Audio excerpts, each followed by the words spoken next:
Welcome to the Let It Bleed podcast, a place where you can hear the liquor-fueled ramblings of two narcissistic wizards who conjure the essence of inspirational people every week and bring it straight to you. And just how do you plan on doing that? Magic. Motherfucker. And now for the wizards themselves, David Amaya and Phil Arroyo. You're back. Oh, you're back too. Yeah. Well, I'm talking to everybody else. They're back because they're listening to us. They didn't get burnt out from our first episode of the recap of 2018. Oh, they wanted to hear more. They wanted to hear more stuff about compelling things such as Nick Jason and Piss you guys Whiskey. have been writing in letters ever since we did that. Really just blowing up the phone lines. And thank you for that. Thank you for all the positive feedback. Yeah. And we are definitely not recording this 5 minutes after we finish recording the second one. No, definitely not doing that. And, we're not officially, but we are unofficially going to be promoting the newest item by Apple. We are going to monetize this fucking podcast this year. We're going to be promoting the newest technological device, the most innovative thing that you'll see in 2019, the Tanga egg, even though it was out in 2018. But, yeah. What is the Tanga egg, you might ask? Well, don't let me tell you right now. Just listen to this little freaking part that we've got going on from earlier in the year, and Geoffrey will tell you all about it. All right. Mr. Geoffrey Adams. They fucking gave me a pocket pussy. Oh, is it like a legit pocket pussy? Dude, or are they it just looks fucking with like a fucking deal. Yeah, no, it's a legit one. Like they bought it from like a thing that, but it's like supposed to be, like modeled after one of the porn stars, Tory Black, and it's I'm not familiar with her work. Well, it's supposed to be modeled. I don't know, like if they went and made a mold from her vagina and apparently made this thing, but it looks like from the outside really weird. It looks like a big fat dildo that was like in the sun, or at least like melted to an extent, so it looks like super fat, like up from the outside of it. It's just like this like fucking Looks like a melted weird, like it's weird, dude. Like you pick it up and it's fucking weird. You're like, what the fuck is that? I'm just wondering if there's like a quality assurance person or somebody who's like out there to like verify if there's like an FDA for right, like the marketing that's put on the side of like a pocket pussy. Dude, I mean, there might be. There could might be like a Better Business Bureau, but exclusively for fuck toys. a really perverted fucking crazy guy that's a lawyer that's just gonna go like, find some fucking case. I think the Venn diagram of crazy perverts and lawyers is like a perfect circle. So It's there we go. I don't know about that one. Man, they could have at least gotten you like a less scary fuck toy. What's scary about it though? Because what you're describing sounds like a fucking. It's just no. I haven't really like. It sounds like a inspected plot it. from John Carpenter's The Thing. Like, haven't- It does It sound does. like a monstrosity that like should not like yeah. be there. It's No. it's like a blobfish or something like that. Yeah, Like, yeah. that's what's in my head right now. Here, I just I think of, got like- you this silicone Lovecraftian horror. Put your dick in it when I'm not around. I can't think of any type of like sex toy or anything without just automatically going to the plumbus. Like I don't even know what a plumbus actually is, but that's what I think from about. Rick and Morty. The plumbus, yeah. The fucking. Yo, They you need to get a Tanga egg, man. What the fuck is that? That I'm sounds gonna bad. school your ass on A a Tanga Tanga egg. egg. Is that like a jade egg? No. So a jade egg is like for like doing kegels and shit, right? What? Yeah. are you Okay, guys so talking about? a Tanga egg. Fucking put on that. Yeah, you need to calm Put your down. learning hat on, Hey. kids. We're about to do some fucking science. You better go home and put on your daddy's shoes because this is a grown man's podcast. This ain't your daddy's pocket pussy. So Damn it, a I'm gonna have to Tanga take off the egg. diapers. A Tanga egg. It's so sleek. It's like if Apple designed a men's fuck toy. It's this little silicone. If Apple designed that. It's this little silicone egg, okay? And it's hollow on the inside and textured, right? And like there's a bunch of different textures. Like there's like the one that's like shaped like spider webs, and it's all to give you like different kind of sensation and shit. And you put lube on the inside of this egg, and then you put the egg over the head of your dick, and because it's silicone, it stretches all the way down your dick while you jack it with it.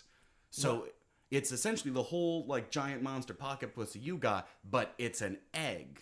And I swear to God, it's so good. It's like a fucking nerds fucking thing. Like they're like, oh my God, this is such fucking fine technology. Like while they're jerking. Yeah, dude, I swear to God, it's the fucking Tesla Model 3 this is so innovative. Jerking off. They had me rock hard at spiderwebs. So Exactly. I don't know. Yeah, It's I don't know how so you can good, say no to I that. had to stop using it. Oh man. Because it was ruining my ability to jerk off regularly. Where did you buy that thing? Because it doesn't sound like a regular like You porn can get shop this with in fucking. no, you can get this in like every fucking sex This shop. is It's how like it- $15. And if you use the promo code Let It Bleed If you right use now, promo code Let It Bleed. Yeah. you could try it for free. Returns, no questions asked. Oh, yeah, they don't. In fact, they get fired if they ask any questions. And you get arrested if you answer them. No, this shit's amazing. I'll hook you up, man. Dude, I'm good on that. Unless it's brand new one, maybe I'll try it. Since then, have you tried the Tanga egg? Unfortunately, I am wearing one right now. I actually plan on being a Tanga egg for Halloween. So you could come and just stick whatever the fuck you want it to be. Are you proposing now that that be our couple's costume? Oh, yeah. Well, actually, I didn't think about it before, I'll go to but Spencer's Gifts and get one of those like giant penis costumes or something like that they always roll out that are always so clever. yeah.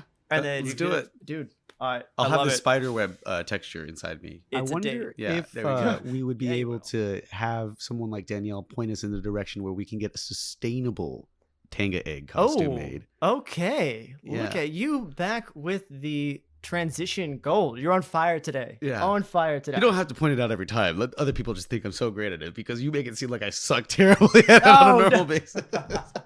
But yeah, I'm also just a fan of like, my I transitions. can't help myself but just fan out. My God. Okay. No, you're right. I was born to I do transition. it too much. That was brilliant.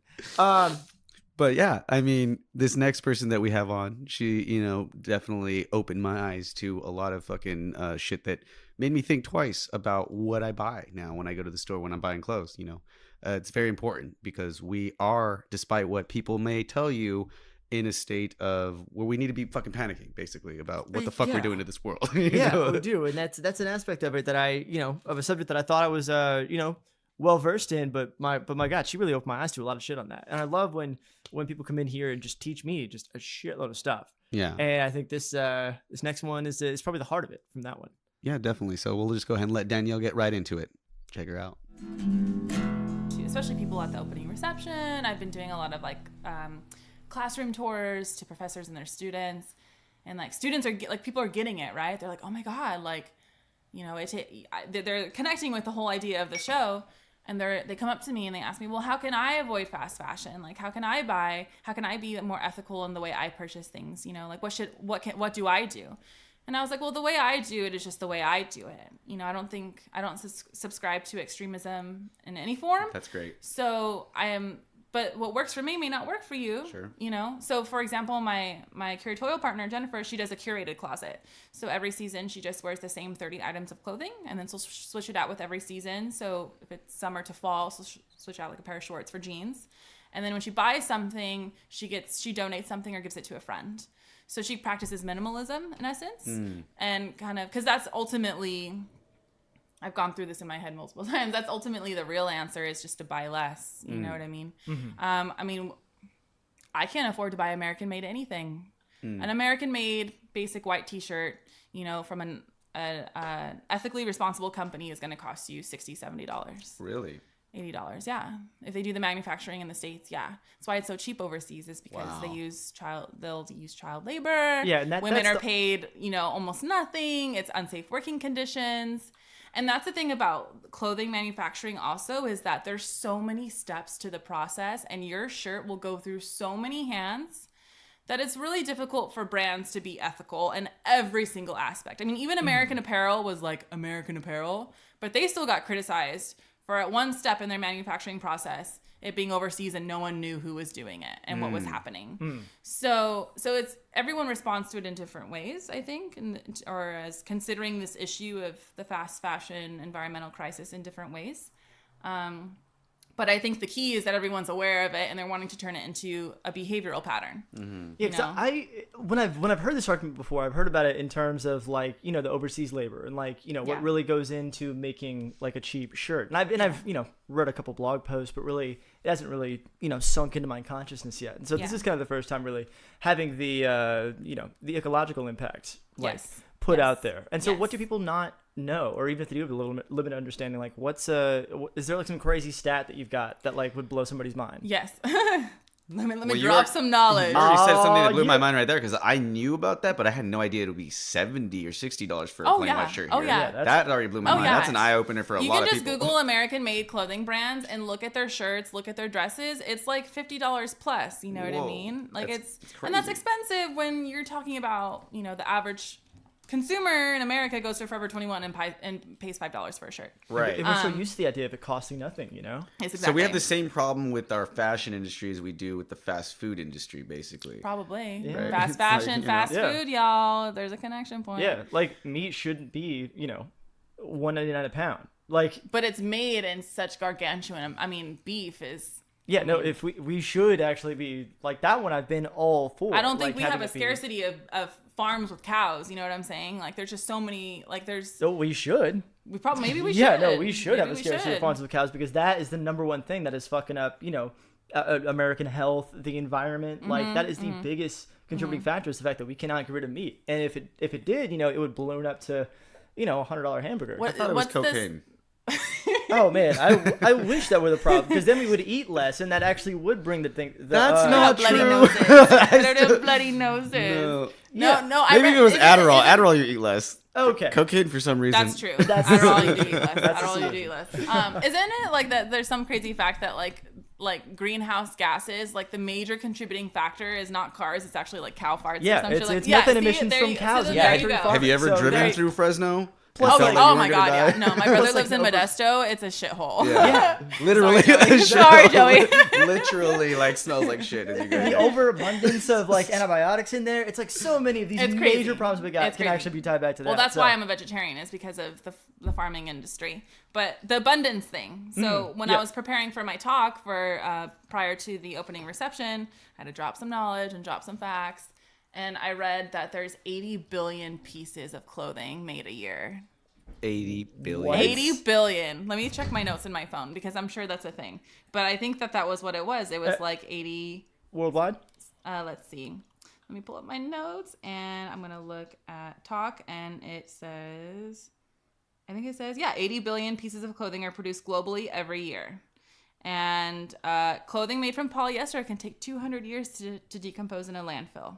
Wow. And according to the Textile Council of Recycling, Americans create 25 billion pounds of textile waste a year, even after the clothing is donated. Wow. Whoa. Yeah. Jesus. It's crazy. Yeah. That's how much clothing is being produced and then consumed by Americans and then disposed of. Right. You know what I mean? 80 billion. Like when, and I've done it too. Like if I stain a shirt, I'm like, I don't want to wear that shirt anymore. Right. You know what I mean? But is it really like not worth wearing anymore? You know what I mean? Like if it's like, you know, a stain on like the small stain on the collar, or if it's like a tear, can't you just repair it? You know what I mean? Can't you just fix it? Nobody got time for that.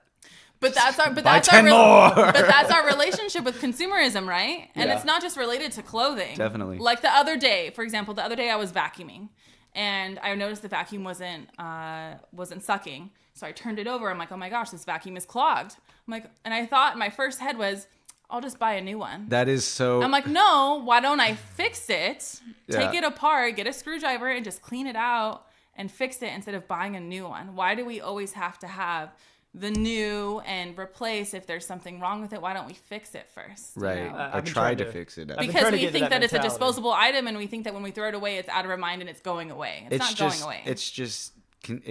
It's laziness. Pure laziness is what That's it our is. relationship with consumerism. Yeah, that's our relationship with consumerism, and it's not going away anytime soon. It apparently seems like anyway. So, you know what else is not going away? What? Jesus Christ. Oh. He's actually coming. Oh. As they say. Okay. Yeah, he's coming again. Okay. So he's coming to, save the world. Please stop again. saying coming. Oh, okay. Well, yeah. Anyways, we get into our past with going to church and having Jesus Christ as a headliner, with Lord Blobbie, who is the father of gospel swamp, or swamp gospel, Yes, as he says, right? Yeah, we were fortunate enough to have the swamp gospel god himself, Yeah. Lord Blobbie, on to talk about our all of our collective history with Catholic school growing up. Yeah. Well, for us, Catholic school, he went to Christian school. But he is, and we let him into this house. Right. What the fuck? Exactly. Uh-oh, that's not okay. Well, just go ahead and listen for yourself. Make your own decisions. Like, you go there because that's where you get to meet these girls. Nothing really bad happens. Like No. you go hang out at church, and and you have a usually pretty fun time, I think. Yeah, for the most part, and I wish there was like more art involved in like church. Yeah. I feel like there's not a lot. Yeah, it's just like with the smaller churches too. I felt like there was a lot more. At a certain point, it just became it kind of was like you can't do any art that It has to be Christian. Yeah, it has to be Christian. Otherwise, it's just like I what's guess the that's point? kind of true. And it's also it's so annoying. It's just like just make whatever you want. Right. And if it has weird stuff with Jesus in it, so what? He's not gonna be mad. So many people have painted it. Right. At least you're bringing. Like this. Why can't Jesus hang out with Spider-Man? Yeah, Jesus hung out with everybody. Jesus liked everyone. So like, Yeah. He's not gonna you're like, whoa, that's some crazy See, at art least you made of me. they tried. Catholic school was just like their chief export is like sadness. So it's like our fun our fun period was just like sitting quietly and making sure our hands were like above the waist and shit like that. Like art was not a thing. Right? Well, that was like the main difference between. I guess art's not a thing. Like Catholic churches, it was always a crucifix with like somebody bleeding dying, Jesus. bleeding, and dying, and then like In pain, suffering Jesus. Yeah, if you're is not always suffering and you're not in pain, then you're not doing it right. That's and I mean you could literally just go through the motions there too, like just I on autopilot just kneel. No, man, that's when I first like discovered what like going through the motions and like the kind of like that response thing that's from it, because there's this like we went to this I went to this Catholic retreat one time because in the confirmation, which is like the process that you go to be a full-fledged Catholic, like you had to go to go on like a Jesus retreat. So we went away for a week. I'm just like, yo, they run this like some straight up like, and I was like 15, so I'm like old enough to know like, oh, this is fucked up. This is like some like not cultish almost. Yeah, cult Jesus like retreats. stuff where You've they done like Jesus they don't retreat? let you they don't let you eat and stuff like that. They like Oh, demand what? like they demand like absolute attention and like no talking and like people's like sit quietly and stuff like that. I'm like, what the fuck? There's And really they had this call and controlling response. kids. Yeah. Yeah, and they had this call and response thing. They were like, God is good all the time, and then the response supposed to be like God is good or So something it's like like they're that. militarily training you into like Catholicism. And I watch as people in mid conversation just unknowingly just did the response and stopped talking and were paying attention. I'm just like, what the fuck is this? This place is fucking weird. Y'all. Interesting. I like I that you am noticed done. that happen. You're like, Yeah. Yeah. It was Excuse creepy, me, man. what's going on here? I'm Yeah. like, this person just stopped talking to me to go do that. I'm like, yo, what? Hello? And then I'm like, everybody was doing it. I'm like, the fuck is this? This place is weird, but they've got that That's science so funny. down. Man. Did That's they like ever- something that happens in a video game. Did You're they like, ever try to get you to speak in tongues when you were at church? I don't know if anybody ever tried to get me to speak in. I feel like people speaking in tongues always makes me uncomfortable. Yeah. And like even if I believe it, or Right. I'm It like, should. I believe you can do it, but it makes me feel weird. It's the weirdest thing. It makes me feel really weird. to be And honest, that you're just okay with doing it in front of a bunch of people. to be it's honest, like- it was the experience. It feels that like took people me are trying away. to get attention when they're It doing kind it. of did. It just feels like, look at me, But then you do it. look at me. That's probably what they're saying. Yeah. But then you. That's it. Look at me. Yeah, they're just like, Oh. and they're just like doing like, I'm a scat man. and you're like, what's God saying? Yeah. It was And they're the like, He loves you, and I'm Yeah. like, I know that already. And it's like, It was the experience that kind of got me to get out of it, because Yeah. they were trying to do that, and there was one time where they were really adamant about like doing it, and there was a couple kids that were doing it, and in my mind I'm thinking like they're just doing this for the attention or to like show off that they have this power, Yeah. but then they wouldn't, like, they were all around me with their hands on me, like Yeah. trying to get me to do it, and I'm like sitting there in my mind really trying to like let the Holy Spirit speak through me. Yeah, you know? yeah. And eventually, Holy Spirit works in mysterious ways. it does. But I was trying to really like decide for myself, which I couldn't. Like, I didn't know if it was out of frustration Or am I doing it just am I doing this. because- But eventually, like almost as if to just get them to stop doing it, I started blabbering, and I still to this day know what I said. You know what you and I made know up. what it was. I know what I. Okay, so that's the thing, and then I was so like torn by this because at the time I was like, really like, I would go all the time. I was like a faithful like youth follower, Yeah, and like yeah. I talked to my youth pastor about it, and I was like, I just feel like I made that up, and I feel like it was a shameful thing that I did. And he's like, you didn't. He's like, you didn't do so it. crazy. It's You know, like and some it's kids like- saying, "This is how I feel about this thing." And they're like, "No, don't feel that way." Yeah. And you're like, you're wrong to even ask the question about why you're feeling that way. Yeah, I don't know And- why you think you didn't make up Mama Say, Mama Sa, Mama Maku song. yeah, But that was powerful for me. yeah. That came from your mouth. I think that's actually where that song came from. Yeah. They were speaking in tongues. They're like, write that down. They Really? were Write that Jehovah's down. Witnesses, so maybe there was some extra like gnarly shit in there. That's But so then you talk to other Christian churches, and they're like, "Nah, we don't fuck with the whole speaking in tongues thing." And so I'm Well, like, some people aren't as into like the Holy Spirit stuff. "Yeah, Some people are like all about it, Mhm. and then other people are like, I mean, the Holy Spirit's there, but he's not like who he came to see. Yeah. He's like an not- opener. Yeah, he's like the opener. Holy Spirit's the opener. And the They Catholics are warm you like, up for God. the Catholics are like, we love Jesus, but we got to see Mary first. Come on, Yeah, yeah, like yeah, we got to yeah. go do that. Where's Mary? Where's Well, yeah. Mary? Where's the saints? Well, is- Bring is- out the saints. Where's Is Mary? God or Jesus the headliner? They are one and the same. Yeah, they are the same. I think okay. It's- I would think God would But host. but you can God would see be the host. Jesus, Holy so Spirit's the you can opener. see Jesus. So I feel like Jesus, and Jesus is headline. he shows up a lot. Okay, he's a drop in. He's always there. Okay, They're all always there. heaven's just like They're all always It's just like there. Caroline's, Yeah. big ass Could you names just imagine gonna if drop Jesus in. was like now headlining Jesus at Caroline's? Everyone's like, I gotta go see Jesus. That I would gotta be go so great. I gotta go see Jesus do stand up. Yeah, Jesus a- doing stand up man. tonight? and that'd be great if it was just like the dirtiest fucking act And and it it's had just nothing Jesus to do with like it, talking about or it's just like playing stuff. It's just wouldn't like, believe the whores I was hanging out with. or it's just Jim, Hey, I it's use just I Jim use that to my Gaffigan level benefit all like the time. observations Yeah, of about course. Pop Tarts and stuff. Like, Yeah. nothing profound at all. I always use that That'd shit be to my amazing. benefit. People are like, Jesus, why aren't you Why aren't you funny, man? Why aren't And you then saying everybody what we want you to say? He just like I just feel like he would always just be like looking at you like, really, dude, come on, like not like really scolding you, but just kind of like, come on, man, like you could be funnier than that. Yeah. You You could could tell also that just shit. be like, I know what you look like when you masturbate. I know what you look like when you masturbate. I know Oh, what that you would look be like when you fucked up masturbate. if Jesus I was know what on you look roast like when you battles. masturbate. Like you had to fucking. Oh challenge my Jesus God! and he Jesus sees has the you. roast battler and be all like, the time. "Oh, really? You're gonna bring that up when you were like masturbating with the dog right next to you? Like you were gonna like You made eye contact with the dog and you kept you going. thought Like, of I your saw that, and sister you're just at this, "Huh." like Whoa! You can't It's win. whatever happened those You days know where that you popped in actually your like were worried about like going blind or fucking I never worried about going. I blind. not never- blind, I was like, but "There's like, no way. It hasn't happened yet." but it's like Parents those always tell me days, stop masturbating so told me close I to was the gonna TV. go You're gonna go blind. blind. those days where you were worried about somebody looking down on you, and then now it's like, fuck, I'm like, I know that Apple's probably watching me through my phone, and I don't give a fuck. Like, I'm still fucking Yeah, I whacking know, that shit. yeah, like, I guess. I know they could probably hear my strokes, and they probably send me an ad right after that. Like, like, do you need extra lube? Like, here you go. It's just like, like they know they got you unlocked, ready to go. Steve for Jobs works in Amazon. mysterious ways, you guys. Yeah, I guess.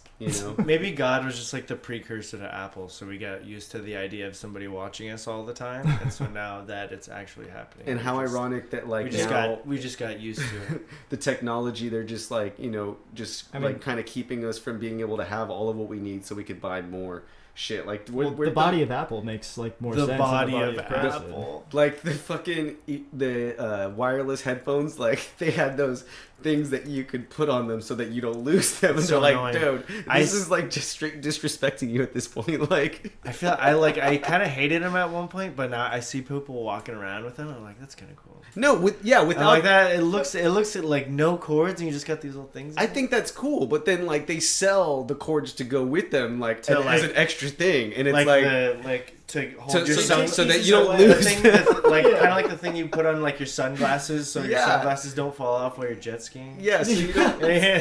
Except for I don't. That happened to me 3 times in 2018. So here's to 2019. Me saving all my sunglasses. What did you say that 2019 was going to be the year of, though? Oh, that was going to be. I said it was going to be the year of the sea turtle. Well, I am changing that right now. Oh, okay. I'm just going to go ahead and declare 2019 is the year of the Star Fox. Oh, because he just fucking is killing it right now.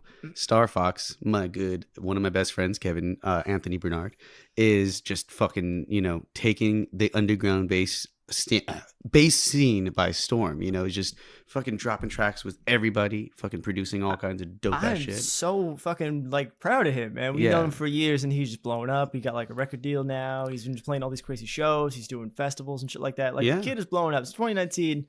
I will agree with that. Yeah. All right. I will write to my contacts in China and tell them hey, it's the year of the Star Fox. Put the what it was, sea turtle, blobfish. I already forgot what I did. Yeah, it might even actually become a new you remember how they tried to sneak that new astrological sign in there just a couple of years ago, and people lost their shit. They just went fucking crazy. Yeah, they were and I don't even know how if anybody takes it seriously, but apparently there's a new one added to it. And people were just losing their minds because then people were wait, so that means I'm this now, and they're no, it only matters after 2015 or whatever. It was just this crazy thing. And so now I have not been this upset about them unnecessarily adding characters to things since they made a second Pokemon with 150 other fucking Pokemon to learn. That is some bullshit, man. Yeah. Why would you fuck with that? I don't know, man. Oh my God. This is going to be the new one. Anyways, Kevin is going to drop some of the reasons why he really, loves doing what he does and what he gets out of music festivals and, the scene and the culture of, the underground electronic, I guess, bass, particularly with him, music scene, what he gets when he goes and sees all these people at these festivals, the kind of excitement it brings, the joy, the love, the passion, the art, all of that good stuff that we like to promote as much as possible. You hit it right there, just kind of buried in your sentence. But and I'm gonna go with my super hippy dippy answer when you're done too. Okay, but I think education. I mean, I don't want to talk about DeVos or what we're currently doing with our education systems, but I'd say a huge thing that we don't really invest in most countries, and we're one of the better invested countries in it. But I think the better taught our community is generally they'll be more peaceable and more productive. Absolutely. So, I mean, that's not always the case, but I definitely think that's a huge catalyst towards bringing on the revolution of the human experience that we would like to be a part of. And it makes me sad when I see schools closing programs, closing departments, teachers not being able to find a job, Yeah. We definitely need to put education as in the forefront, right behind probably health and then education.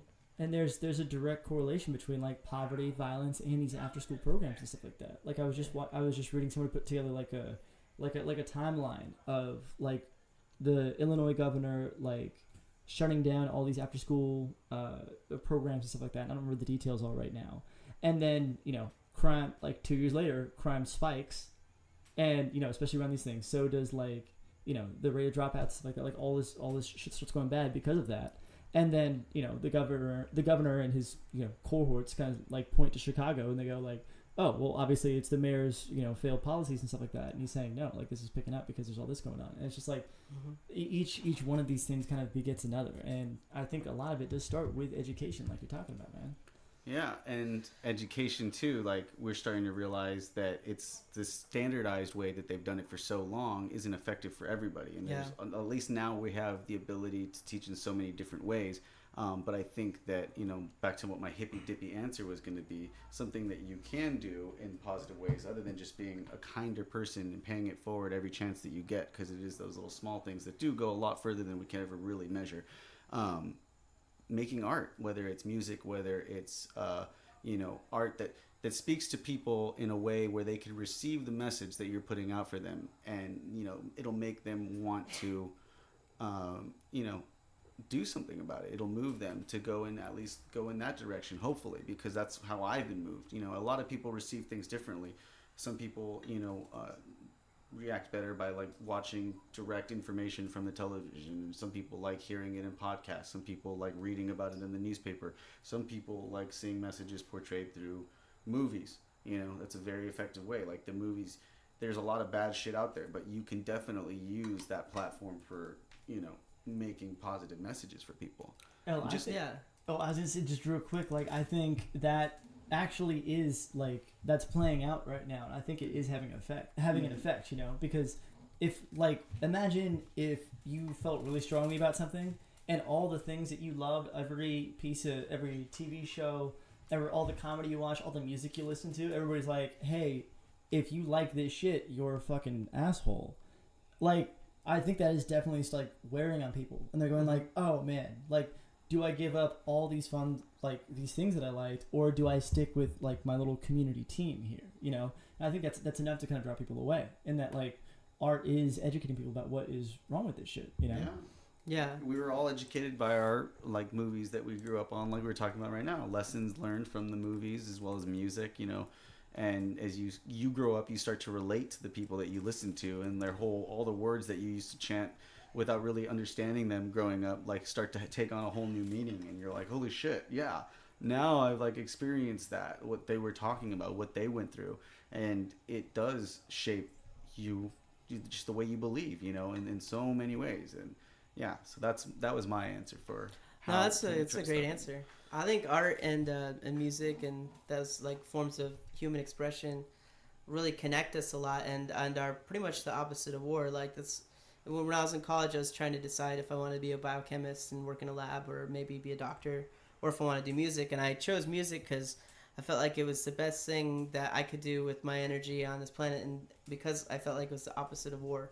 Like it brought people together. It definitely, my spirit felt it a lot, and I really enjoyed it. But I see at all these shows people from different races, different ages, different backgrounds coming together and being together peaceably, and even having a blast. A lot of them smiling and dancing and like being free. And I feel like that's got to be the most opposite of what war is, where we don't connect at all. And we treat each other like animals. We don't even, they even make up nicknames for the other side so that it's easier for you to kill them and stuff. Mm-hmm. It's crazy the way that war gets, Yeah.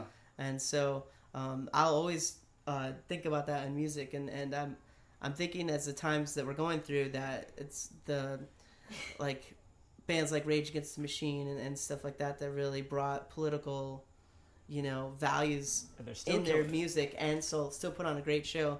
I think there's a lot of room for that to grow, and I'm interested in also adapting some of those ideas to shows that I put on or be part of, Yeah. Because I think it's an important thing to give voice to the movement of the human spirit and people that want us to come together and be the better versions of ourselves. I think that side needs more champions too.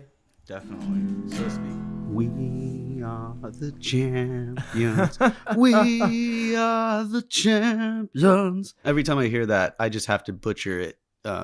The word champion, I just have to butcher it. I see. Shamelessly. Oh, man. I don't even give a fuck. Going to go see Bohemian Rhapsody tonight.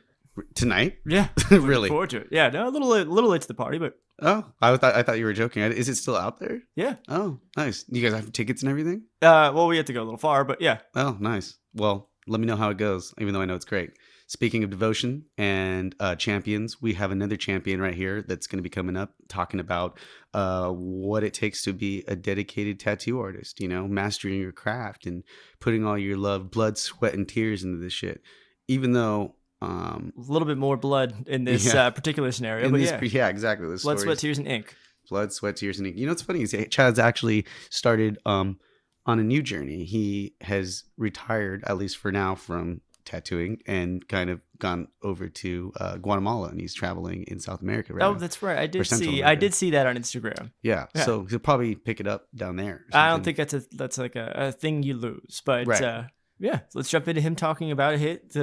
As is the kind of what we do in the show is bring passionate people in to talk about their passions. I thought that was a really fascinating conversation about about tattoo artistry, what it takes to kind of become one, what it is to be on the other side of that needle, man. Yeah, you could apply it to pretty much any of the arts too that you're passionate about, but definitely an awesome story. So Let's chime into it.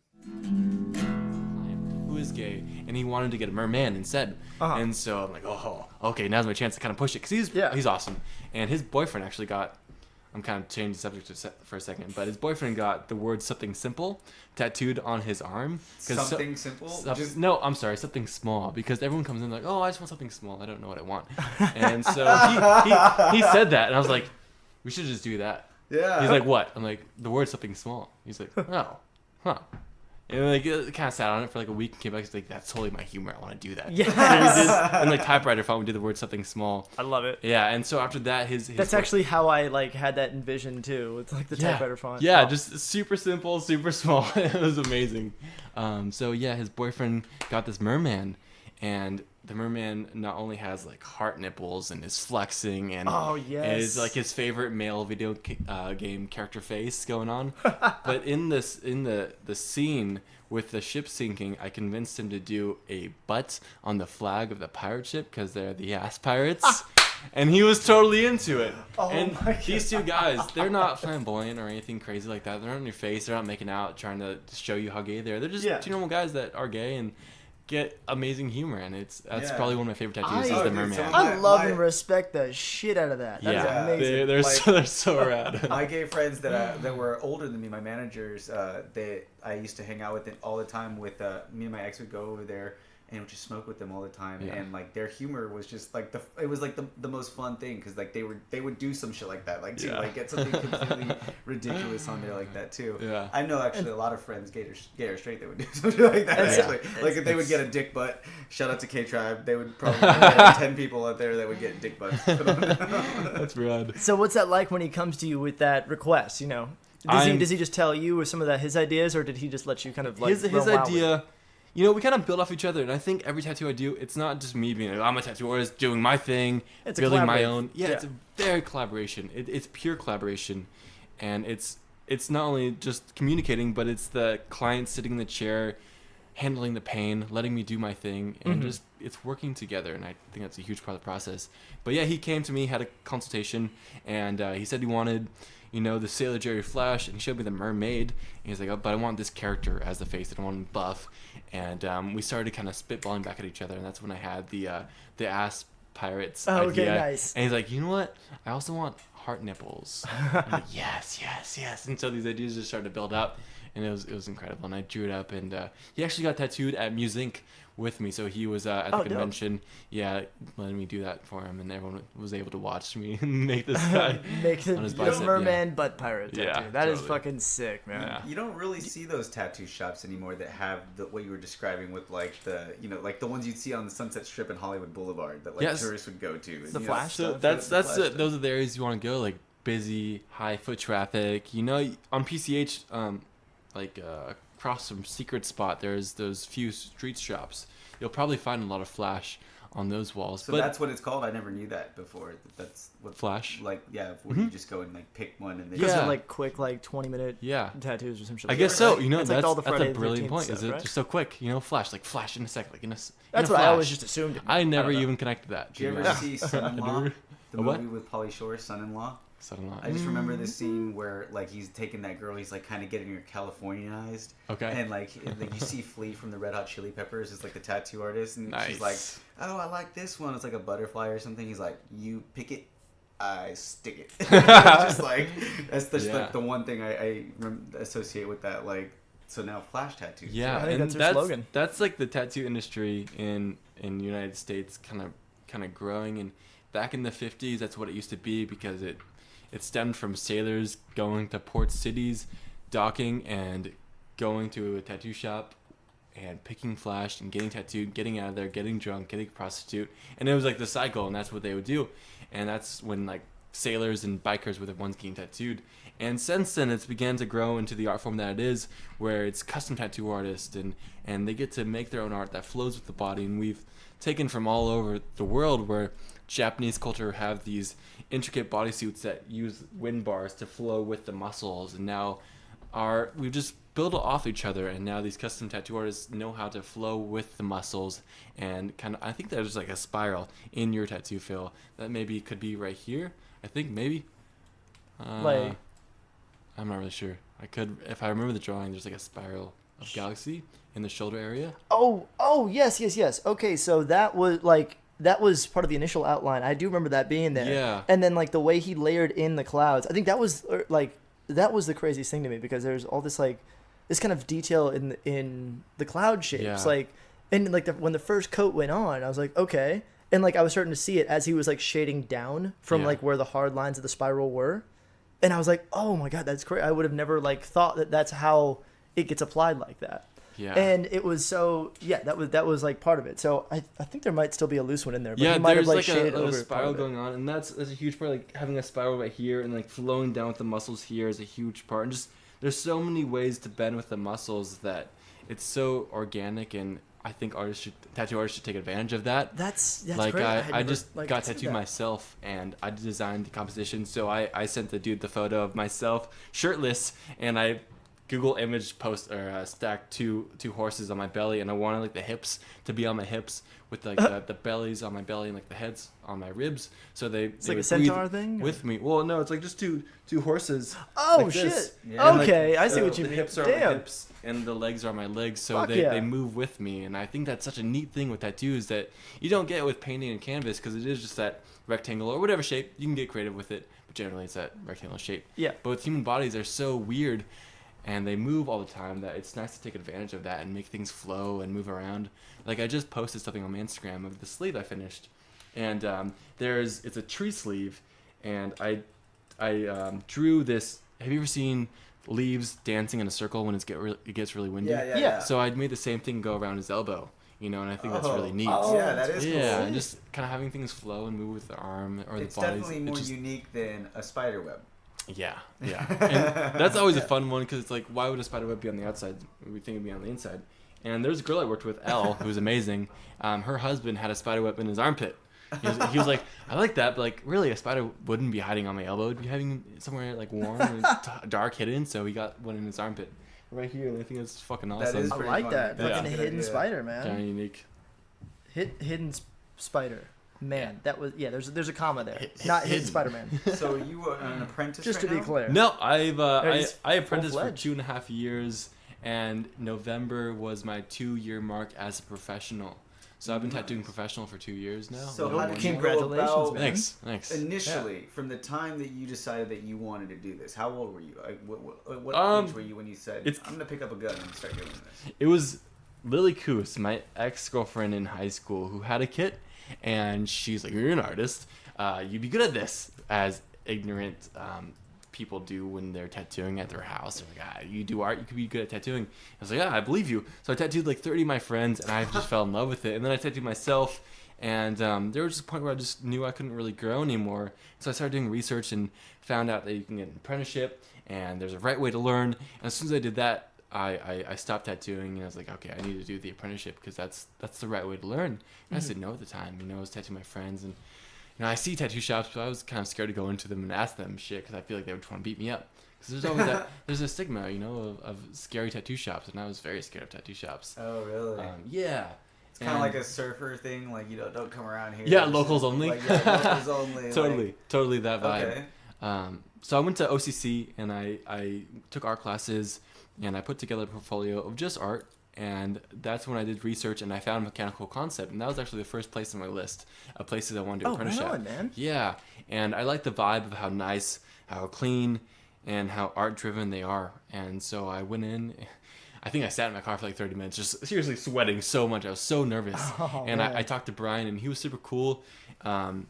He kind of, I think he told me to come back the next day and talk to him again if I was sure. And I ended up actually talking to Billy. And Billy asked me a few questions, and super nice to me. And he told me to come back the next day and talk to Brian. And then Brian sat me down and tried to scare me away in the sense of the reality of the life of a tattoo artist. Like, Right. I work 10-hour days just normally, but usually, I either stay at the studio 2 hours longer, if not more. I draw 5 hours a night at home, whatever it is. So I don't have it's hard for me to have like a relationship with like a girl, a woman, Right. All my relationships with girls actually ended in my apprenticeship. I haven't dated one since my professional career, just because he actually said something. Brian said something very neat. He said, tattooing is your wife and any other girl's a mistress. There You know, you because go. they're just kind of pushed to the side, and it's so I like true. that. If you want to Unless give it you your find all. another tattoo artist that you that should. Yeah. Wow, that was great. Yeah. You running out of steam at the end here? I like that. just a little bit, you know. But no, I mean, man. wait, I got to get my mindset right, you know. Yeah? I gotta know, you know, how find out the tools that I need to get it going and to grow properly. You're watching it in real time, folks. We are learning from our failure. And where did we learn how to do that? Well, you know, one person who had come on this past year in 2018 that gave us some great insight into the world of growth mindset, into the knowledge that is being discovered about how kids develop and how they grow up to, you know, either be successful utilizing what they have naturally, or, you know, what they can do to discover and, you know, figure out things that they perhaps don't have naturally. She kind of breaks it down psychologically, and just really informs us about how the world of education is changing, and it needs to, you know, ways to get us to actually get our shit together. It was fascinating hearing from somebody on the front lines of all that, kind of break it down to us and what they're, you know, what's on like, you know, trade journal type of stuff, psychological things. I don't know. I can't articulate it nearly as well as she could. Right. Neither can I. So I was just bullshitting. Right why? Yeah. Why are we going back? Why and are forth? we Let's going let there? the expert talk right here. Miss Ericka Lugo with Growth Mindset. Got into a phase of really like loving and listening to educational TED Talks, because again, I was trying to kind of figure out, am I doing the teacher thing? Am I going to become a social worker? What's going on? And so, again, like I said, I've always wanted to be successful, and I you know, I had that in my mind. And so I ran into this TED Talk about like what makes people successful. And even through the end of my undergraduate degree, a lot of what we were researching was how psychology was taking a turn for more of the positive. For so long, psychologists studied what makes people like crazy or what's wrong with people, where, you know, this new era came of like, well, what is working, and what can, like, how can we take maybe like a recipe and create more successful people? And so I ran into the TED Talk by Angela Lee Duckworth, and it was on grit.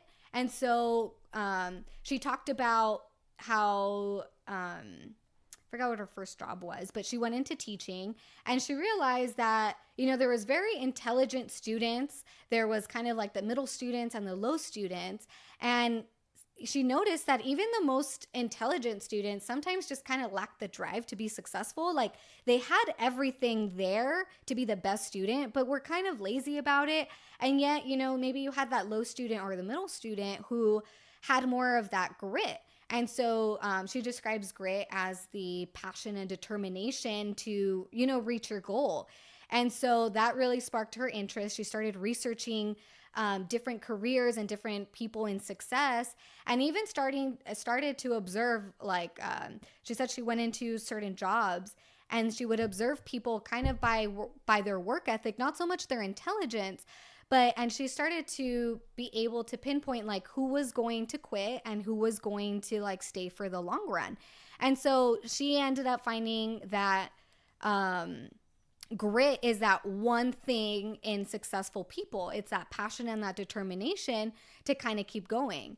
And so within her video, she talks about, you know, so how do we create grit, right? Because now everybody wants grit, and how do we get passion and determination in students? And so she's like, we don't know. You know, research is not out yet. We really, you know, we can't figure it out. She's like, but there is this concept of growth mindset.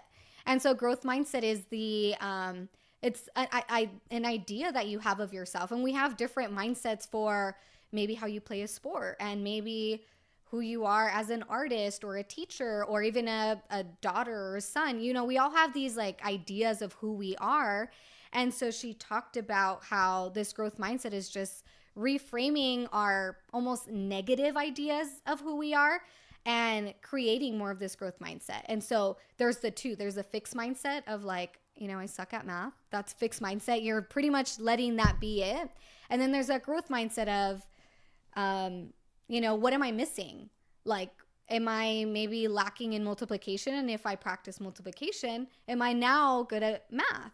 And so that's kind of where the whole growth mindset was brought up for me.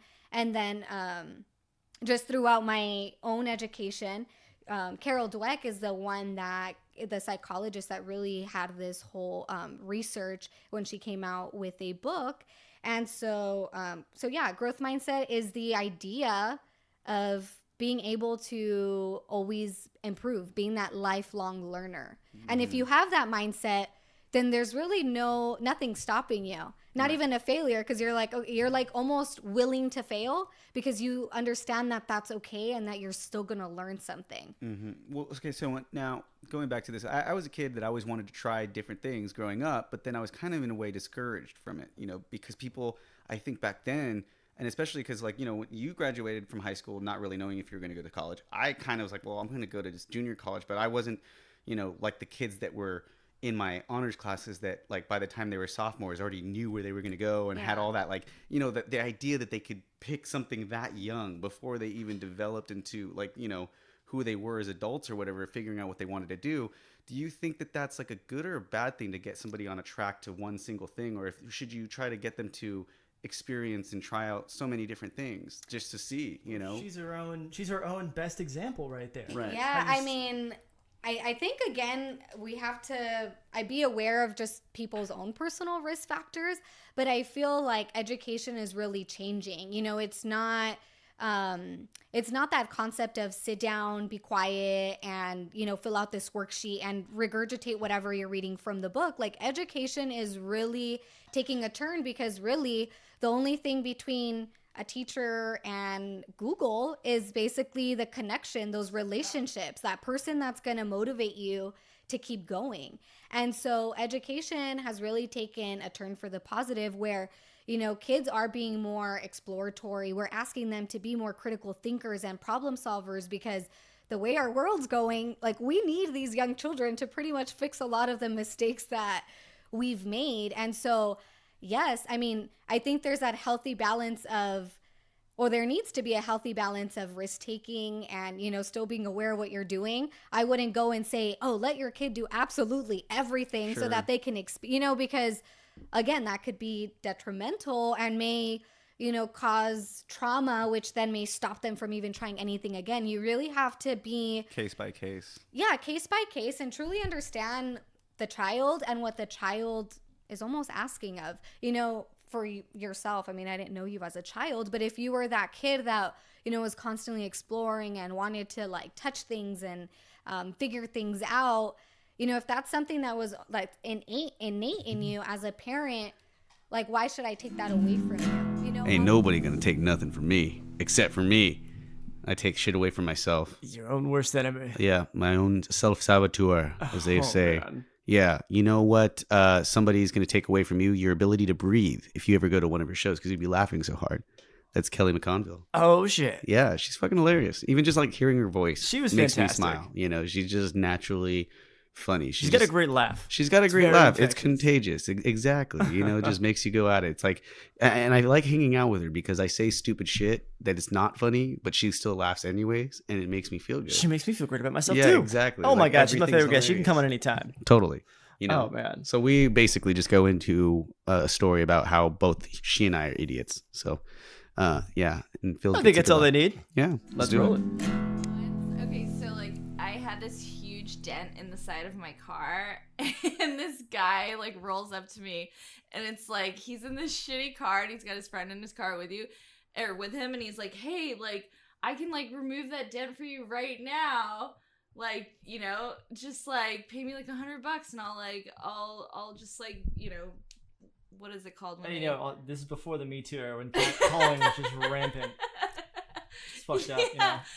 So I gave this guy $100, and him and his buddy took my door off of my car and used a hammer to to make it smooth, and then they put this putty on it, and they're like, don't take this off for a couple hours, and when you take the putty off, it'll be good as new. And then I took the putty off, and it was just beaten to shit. It was just horrible. Were they gypsies? Holy shit. I got scammed by gypsies. Okay, they sound much like the gypsies that came and fucking scammed me. You're just assuming they're gypsies. Because that's some shit that they would do, bro. I don't know what you're talking about. They're being like, this is why. You just want to say racist shit about gypsies. They don't even have, like, you don't even know what race they are. It's nothing about, like, that's not normal. It's nothing about their race. It's about their fucking, like, what they're doing. Like, they had, like, an advertised thing. Goddamn shifty background. Like, what? They had this fucking thing on the internet. They were just like, yo, your flat tire fucking will come out and fix it for like $30.